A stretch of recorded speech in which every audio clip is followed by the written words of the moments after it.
Most people think their biggest enemy is out there. A toxic person, a bad situation, an unfair world. But the Stoics knew the truth. Your most dangerous enemy lives inside you, and he comes out when no one is watching. What you do when you are completely alone reveals everything about who you truly are, and determines everything about who you will become. There are 3 things you must stop doing when you are alone, starting today. Stay with me. Marcus Aurelius wrote his most powerful thoughts not for the world, but for himself, alone, in private. Because he understood that the battle for a great life is won or lost in solitude. Epictetus taught that the quality of your private moments determines the quality of your entire life. What you do when nobody sees you is not a small thing. It is everything. The first thing you must never do when you are alone.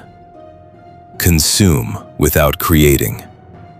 Every hour you spend watching, scrolling, and absorbing without producing anything, you are slowly training your mind to be passive. And a passive mind cannot build a great life. The Stoics did not rest by escaping.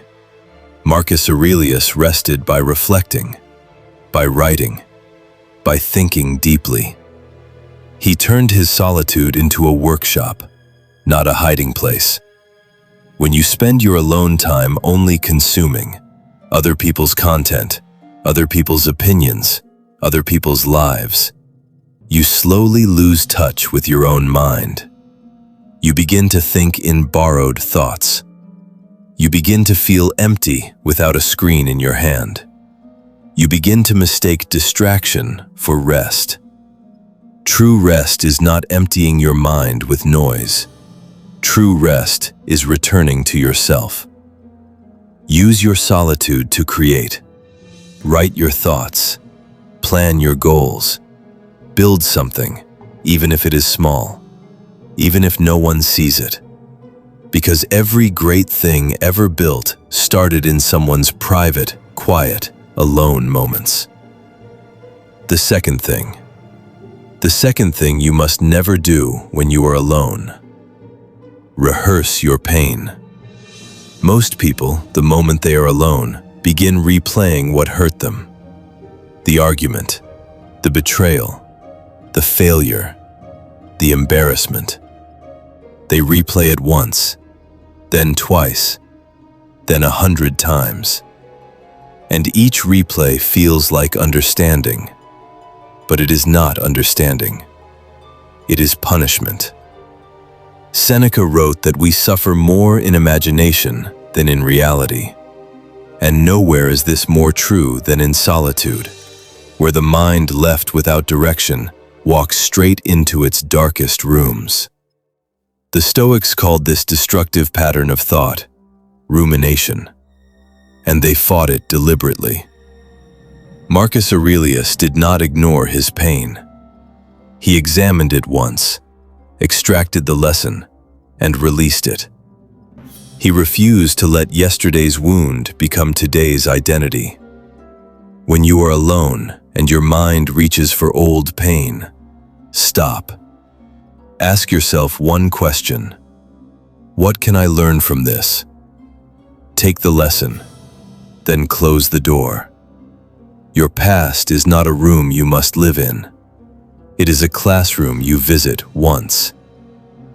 The third thing you must never do when you are alone. Make promises to yourself you don't keep. This is the most silent and most destructive habit most people carry. You tell yourself, tomorrow I will wake up early. Tomorrow I will start. Tomorrow I will change. And then tomorrow comes, and you don't. And something small breaks inside you every single time. Epictetus taught that integrity is not what you show the world. It is what you practice when no witness is present. And the most important person watching you, always, is you. Every promise you break to yourself teaches your own mind that you cannot be trusted. And a mind that does not trust itself cannot take bold action, cannot build, cannot grow. Start small. Make one promise to yourself today. Something so small it seems almost ridiculous. And keep it. Then make another. And keep that one too. Because self-trust is not built in grand moments. It is built in quiet ones. Alone. When no one is watching. When only you will ever know. And that is exactly why it matters. The closing. Here is what the Stoics understood that most people never will. Your public life is a reflection of your private life. Your discipline when alone becomes your strength in public. Your peace when alone becomes your calm under pressure. Your honesty when alone becomes your integrity when tested. Who you are when no one is watching, that is who you actually are. So protect your solitude. Use it wisely. Build yourself in the quiet moments. Because the life you want is constructed in private, long before the world ever sees it. If this reached something inside you, subscribe to Stoic Rules for more. And tell me in the comments, which of these three do you struggle with most when you are alone? Be honest. This is Stoic Rules. Who you are when no one is watching is who you actually are. Build that person every single day.